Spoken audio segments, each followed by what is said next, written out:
And I'm born and raised here. And when I grew up, when all these buildings didn't exist, right? I asked my mother and my father, what did y'all do before air conditioning?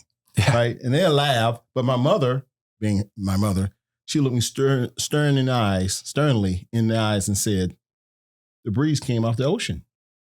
There were none of these buildings that are coming up like that. So for some of the natives here who are against these buildings going up, how do you address that? Yeah, I think for us, what we did, which was, which I'm really proud of. I think our project was not just, take the land and build the biggest buildings. We did a pretty thoughtful job at having equal parts preservation and redevelopment along with vertical development. So our the core of our neighborhood is all the same scale as it has been for 100 years.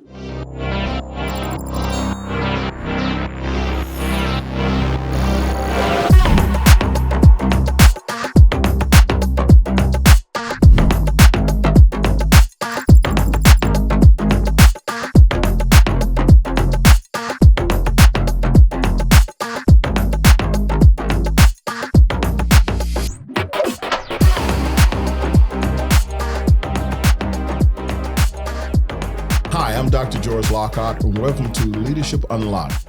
Today we have an amazing person here. His name is Ned Grace, and we call him Amazing Grace.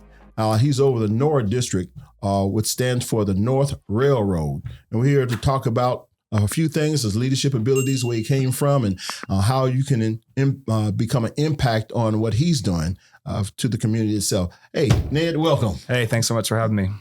So let's talk about, before we get into the Nora District, and it's very beautiful, by the way. I went there last night. It was raining. The street was wet. It was glistening off the building. It was nice. It looked very nice. I thought I was in New York. Yeah, really. No, it's getting there. So it's very upscale, very trendy, and it's very exciting to get there. In the Nora District, first of all, where is it located? So the Nora District is just on the north end of the downtown, in between Quadro Boulevard and Palm Beach Lakes Boulevard, just east of the train tracks, the FEC train tracks, and just west of Dixie Highway. So it was a collection of buildings that we bought that were all old ancillary uses to the Flagler Railroad that used to go over to Palm Beach, and these were the accessory buildings. And so we bought a collection of buildings, and we kept buying buildings and buying, and we sort of persevered through a large assemblage project. And, today we're in the process of opening up a new retail district, a hotel that's, about a year away. And then it's, another couple million square feet of different types of residential and office uses.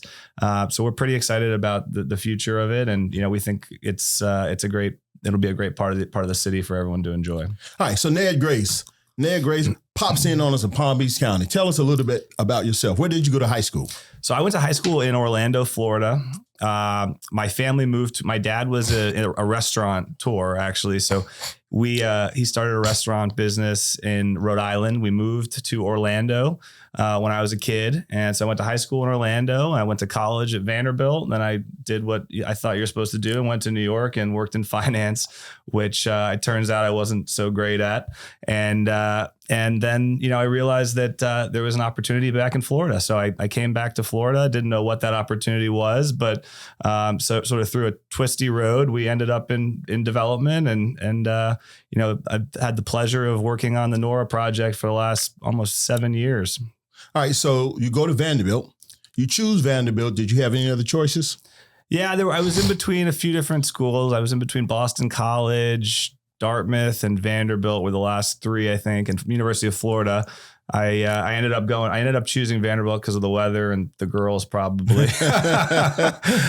knowing me. But ultimately Vanderbilt was a really cool opportunity for me because it was a big city. I hadn't lived in a big city, so it was that college feel, big city. But that was really one of the best decisions I made. I made a lot of lifelong friends, and to this day, I spend a lot of time with my Vanderbilt friends. So that's nice. So you're a Commodore. I'm a Commodore. So I played when I went to Tuskegee. The Commodores are from Tuskegee, Okay. right? So one of the musicians there, Daryl Jones, Page Jones, or DJ, I was his studio musician up there. Yeah, that's pretty cool. So we got kind of that in common with the Commodores. So what experiences led you for you to lead the project for Nora?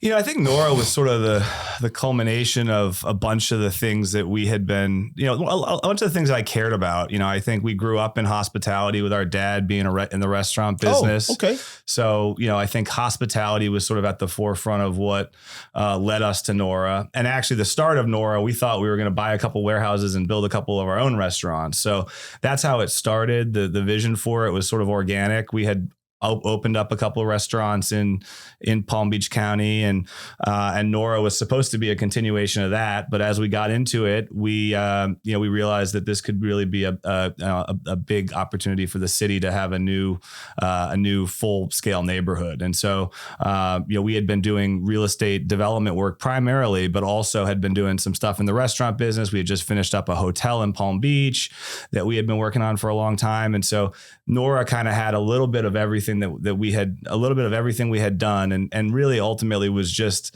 something that I wanted as a customer, a consumer. I moved to Palm Beach in 2012, and I thought, you know, a real authentic neighborhood that had, you know, unique character to it, and could have a unique offering was something that, you know, was an opportunity in the market. And so, we built this, you know, almost built this for ourselves, which is like, you know, I think a unique thing. We weren't coming from somewhere else and trying to build in someone else's, you know, market. We were coming here and trying to build in the place that we were going to grow up and raise our kids. And so it's really sort of Nora's personal to us, to everybody on our team.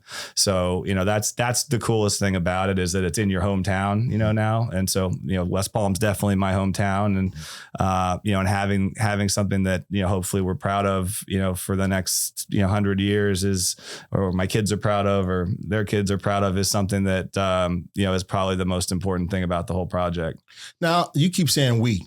Is this a family business? No. So I work, my brother, coincidental, I have two brothers. One of them it works with me, is one of my partners. And then we started a firm called NDT Development, years ago. We've got, there's four of us that are partners in NDT Development. And the Nora project, we partnered with a guy named Joe First, who was sort of instrumental in the Wynwood neighborhood. And we didn't really know what we were doing. So at the time, we're trying to figure out, you know, how do we afford to buy all these properties?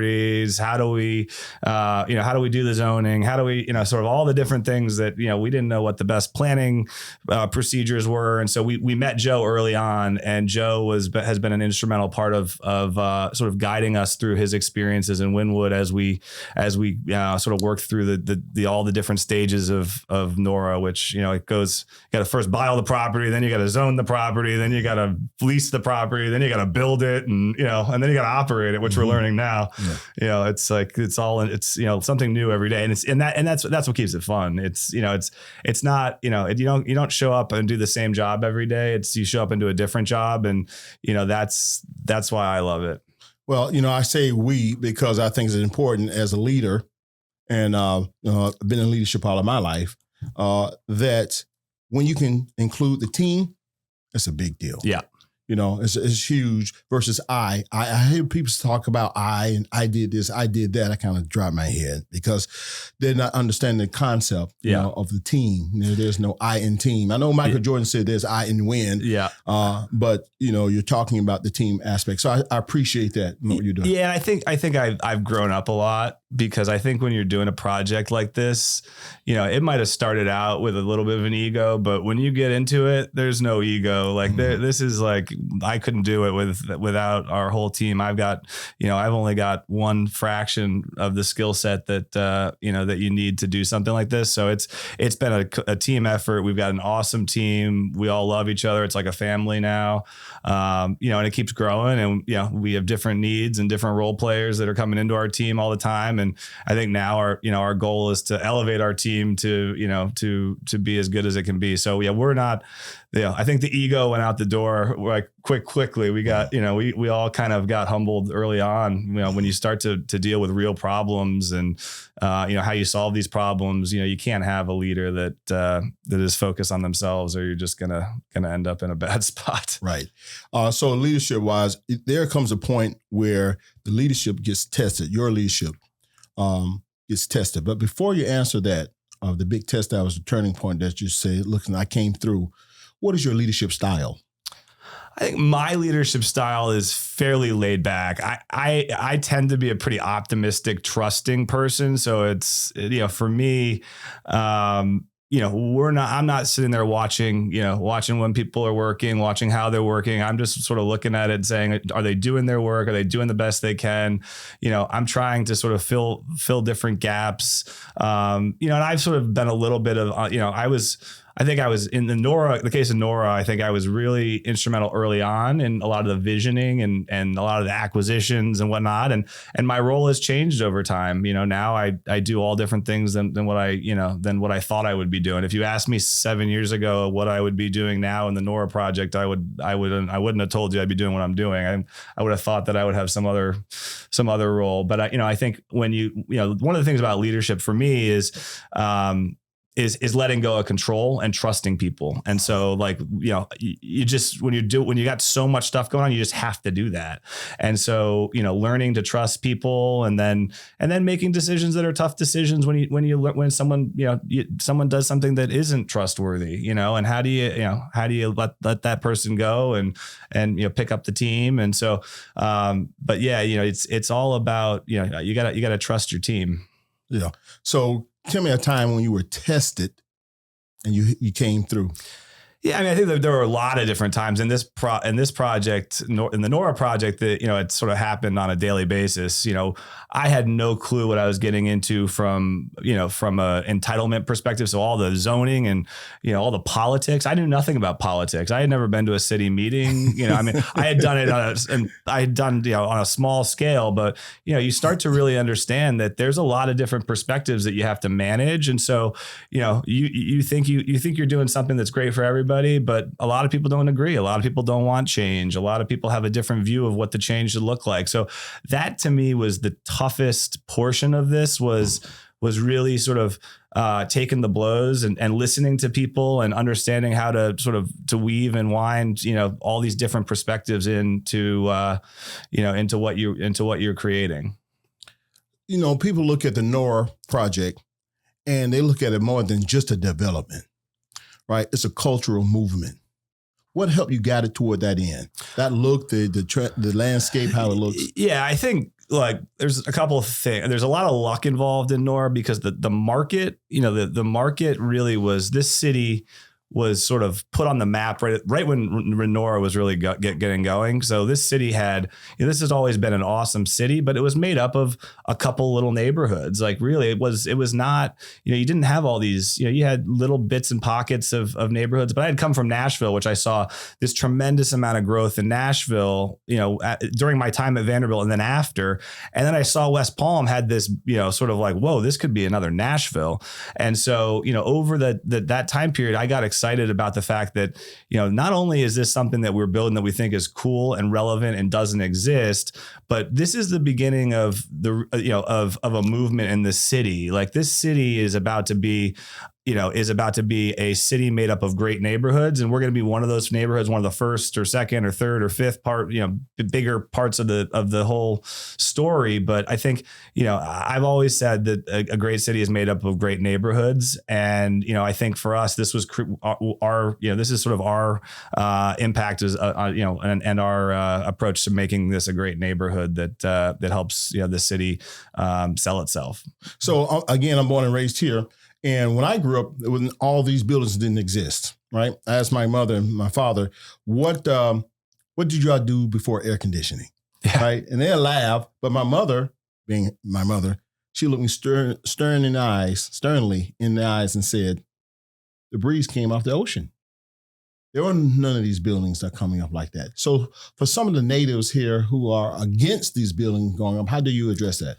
Yeah, I think for us, what we did, which was, which I'm really proud of. I think our project was not just, take the land and build the biggest buildings. We did a pretty thoughtful job at having equal parts preservation and redevelopment, along with, vertical development. So, the core of our neighborhood, is all the same scale, as it has been for, 100 years. And then, we picked spots that made sense where where there weren't a lot of people living. For example, closest to Palm Beach Lakes Bridge, there was a lot of raw land, and that was the area that made sense for us to develop higher rise buildings. But, this was, I think a really thoughtful portion of our planning came down to a neighborhood that has a little bit of everything. It's got historic, relevance. It's a collection of buildings too, which, I think is so cool. These buildings do have a history. And so we wanted to celebrate the history of these buildings. And we didn't want to just demolish these buildings and build a bunch of glass structures, because, that would be, that's not the character that people want to hang out. That's not the kind of restaurant that someone wants to go to. They want to, people want to be in a place that has a history and has a authentic, genuine feel to it. And that was one of the things I thought was missing with a lot of the developments you see in Florida. You see a lot of these cookie cutter, almost like shopping center type developments. And this is a collection of 12 buildings. The sort of the first phase of Nora is a collection of 12 buildings, and those buildings all are different sizes and character types and heights and, different uses. And that was a big part of what we were thinking as we went through our planning phase. And I'm happy that we didn't deviate from that, because there were a bunch of different opportunities to deviate. And we really stuck to our guns that the character of these buildings is something we need to celebrate. So character is a very important word. That kind of stems right into cultural, right? So what is your pull to try and make it cultural? Yeah. So I think culturally, for us, it came down to a few different things. One, from a cultural perspective, we tried to focus on the curation of the neighborhood. So, we didn't want every business to look the same. This wasn't like build a super high-end shopping district. It was build things at different price points, different cuisine types, different offerings, different types of owners and operators. We wanted things to look and feel differently and to be diverse. We also, have a big arts program, and Joe, obviously being as involved in Wynwood, had a lot of experience on the arts side. And that's something that you don't see yet in Nora, right. But you will see over the next 6 months. I think that'll be something that people are attracted to, that we'll have a best in class, arts center. And then we focused a lot on creating public spaces in the neighborhood where people can come and use the neighborhood, come with your kids, get an ice cream cone, sit and enjoy the public spaces we have and enjoy the art, and then offer different product types. So, whether it's, everything from a single family house to a rental, to a workforce rental, to a high end, market rate rental, to a condo, we kind of have we have all these different product types, and we tried to be really sort of inclusionary with how we thought about that. And I think that has a lot to do with the culture. And I think we looked at the market, we listened to a lot of people, and ultimately I think we're proud of the mix of what we're creating. It's not done yet. I mean, there's still a long way to go in terms of identifying what Nora will ultimately be. But the first phase of the project, we're pretty excited about. It's very beautiful. Thank you. I went down there last evening and I saw it. And it was very nice. My children are always asking, in this charged economy, things are so expensive, even though they made way more money than I ever did at their age. Yeah. But, the marginal propensity to consume, that old business model, I get that.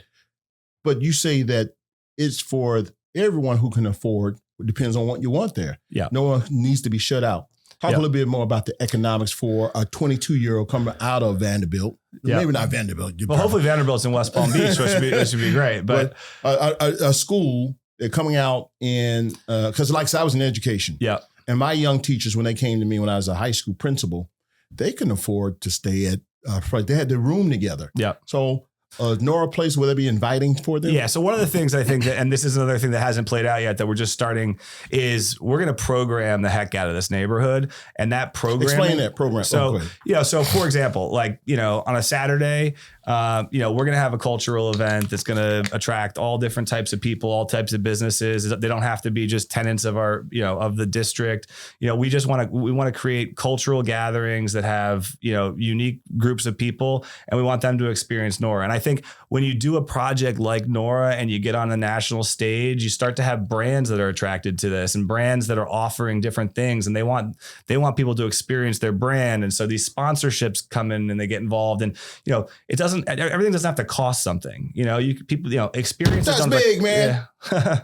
That's big. Yeah, no, experiences don't have to cost, it's experience. I think in theory, like, my best experiences in life were free. Yeah. Maybe not the hotel you stayed at, Sure. but the memories, those are things that in theory don't have to cost anything. So, maybe the roots of real estate, listen, like, things are expensive to build. You got to charge rents to make any money, but ultimately, we're hoping that we're going to create lasting experiences for people through all different routes of programming and arts and culture. And then hopefully the businesses, the businesses will thrive, and, it'll get just bigger and bigger and bigger. All right. So you have young people watching this, entrepreneurs. And this age group are more entrepreneurial than we've ever had before, right? They say there's been more inventions over the last 50 years than the last 500 years. And they're saying, man, I want to be Ned Grace. I want to open my Sora. So what would you say to that 24, 25-year-old, that's just itching to get something done? I mean, I think for me, everyone, and I remember when I was 24, 25, I thought I had to have it all figured out. You look 24, 25. Yeah. Fortunately, I'm not. But I remember I thought at the time you have to have it all figured out. You have to, you got to have this life plan, and it's supposed to go exactly as you planned. The reality was, what I started doing and what I ended up doing were completely different things. It was kind of like, put one foot in front of the other every day, and do things that you love, and ultimately that'll mean something. So I always use the example, like, it's not always I'm going to be a doctor. Okay, I become a doctor, and then and that's what I do for my career. I become a doctor, and then I become an inventor, and then I become a scientist. So it's I think you evolve as a person, but start with doing something you love. Even if it's not the highest paying job, do something you love and excel at that, and then see where that can take you. And so I think just being authentic to what you care about and what you like. And it took me till I was nearly 30 to figure out that, it wasn't as simple as boom, boom, boom, boom, boom. It was kind of like you had to have some tough times. You had to,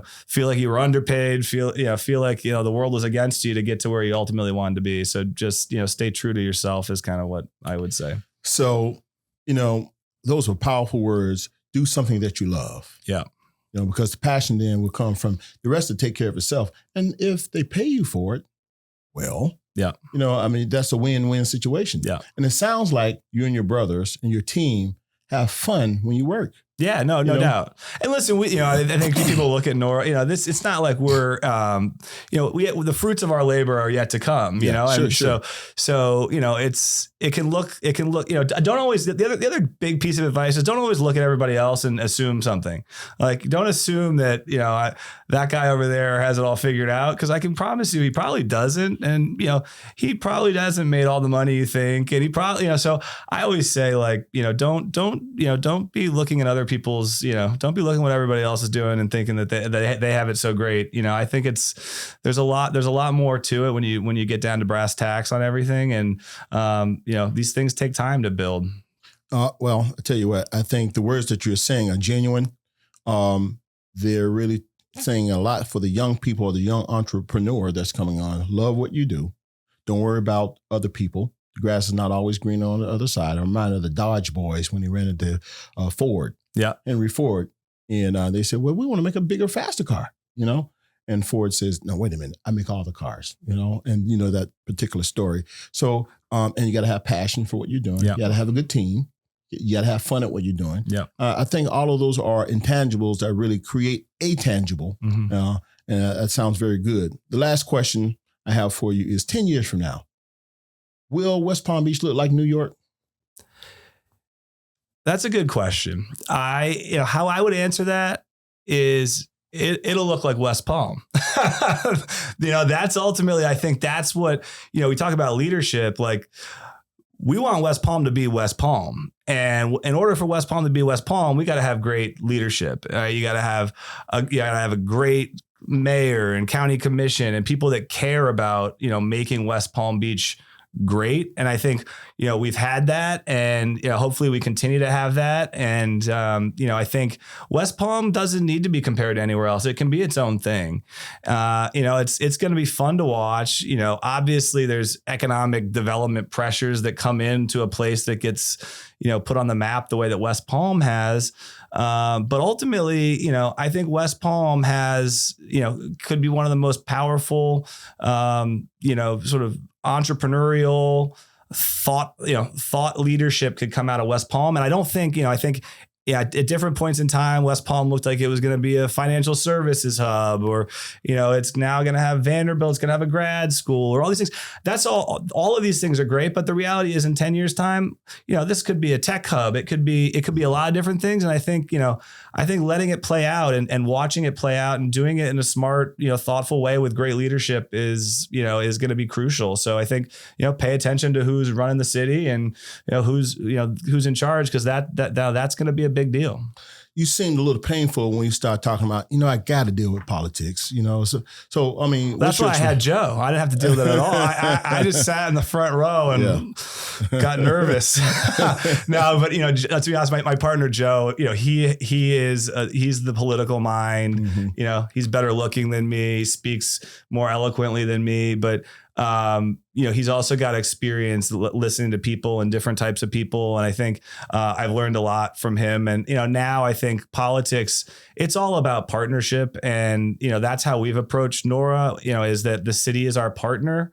And, when you create a partnership with someone that and you trust each other, I think that was a big thing in this project. Was the city trusted us. They trusted us. We went in and we didn't have all the money. We didn't have everything figured out. But we showed up every day. We worked really hard, and they had faith in us. The whole city had faith in us, and we ultimately, did what we said we were going to do. And so, trust builds trust. And so, hopefully the next 5 years, are easier because, we did what we said we're going to do, throughout the course of the project. And I think, that's another lesson is, partner with the city. I never understand when, developers come into cities and are adversaries. Like, well, you're not going to get anywhere. It's just going to be a lot of brain damage. You want the city to be your biggest fan, not your biggest enemy. And, suing the city is not smart. I don't understand that. So I think we've just taken an approach where, the city staff, that's all extended family, and they all deserve just as much credit for Nora as we do. Well, I think your leadership, this is Leadership Unlocked. And the purpose of this show is to let people know about your leadership style and how things are going. You happen to be hitting the Nora project. I think it says a lot about you. I think you're a natural leader, and I've been around a lot of leaders, so the intangibles that you mentioned, it seems to be genuine. I don't know Joe and the rest of your team, but I know they got a good one in you. I truly feel that way. When I went to, and I'm glad you said that West Palm Beach is going to be West Palm. When I went off to college, I told everyone I was from West Palm Beach. And they kept saying Palm Beach. I said, no, I'm not. That's a different place, Yeah. They said, well, is there North Palm Beach? Yes. Is there East Palm Beach? That's the ocean. So I couldn't shake it. That was my nickname, Palm Beach, the whole time. So we appreciate you coming on. Do you have any parting shots? No, thanks for having me. And again, it's my team, my partners, Damian, Sam, Tim, shout out to them for sticking by me in tough times. I stick by them in tough times. And then, we've got Joe, and our capital partners have been amazing. So thank you to everybody that's helped us, and thank you to the city and city leadership. And thank you to people like you for promoting the city and promoting the good things that are happening and promoting leadership in the city, because it's going to be a big deal. Well, ladies and gentlemen, I'd like to thank my guest, the actor, Michael Keaton, Ned Grace, for coming on today. And this is Leadership Unlocked. And remember, you are always in control. Thank you.